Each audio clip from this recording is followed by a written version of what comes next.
ఉపయోగపడతామో, మళ్ళీ మనం కూడా 10 మందికి ఉపయోగపడితే సమాజం త్వరగా అభివృద్ధి సాధిస్తుంది, మీ కుటుంబం అభివృద్ధి సాధిస్తుంది, మీరు కూడా మంచి స్థాయిలో స్థిరపడాలి. ఈ ఫైనాన్షియల్ ప్లానింగ్ అనేది చాలా ముఖ్యం. చాలామంది మన కుటుంబంలో ఉన్న పెద్దలు గతంలో ఫైనాన్షియల్ ప్లానింగ్ లేకపోవడం వల్ల మనం వెనకబడిపోయామనే దాంట్లో ఎటువంటి సందేహం లేదు. నేనైతే బలంగా చెప్పగలుగుతాను, చాలామందిని చూశాను కాబట్టి. ఫైనాన్షియల్ ప్లానింగ్ సరిగ్గా చేయకపోవడం వల్ల మనం బాగా వెనకబడిపోయి ఉన్నాం.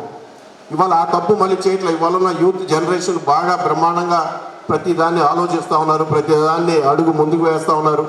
మీరు కూడా మీ మీ స్థాయిలో మంచి ఉన్నత స్థాయిలో మీరు స్థిరపడి మంచిగా ప్లానింగ్ చేసుకొని ఫైనాన్షియల్ ప్లానింగ్తో పాటు మీరు మీ కుటుంబాన్ని అభివృద్ధి చేసుకుంటారు, తద్వారా 10 మందికి ఉపయోగపడతారని చెప్పి తెలియజేసుకుంటూ, ఏదైతే పెద్దలు చాలామంది ఉన్నారు వాళ్ళందరూ కూడా, మీరు కూడా చాలాసేపు అయింది కాబట్టి మీరందరూ కూడా ఆల్ ది బెస్ట్ తెలియజేసుకుంటూ మరింతగా జీవితంలో ముందుకు వెళ్ళాలని చెప్పి కోరుకుంటూ నాకు ఈ అవకాశం ఇచ్చిన యాప్తా సభ్యులకి నమస్కారాలు తెలియజేస్తాము.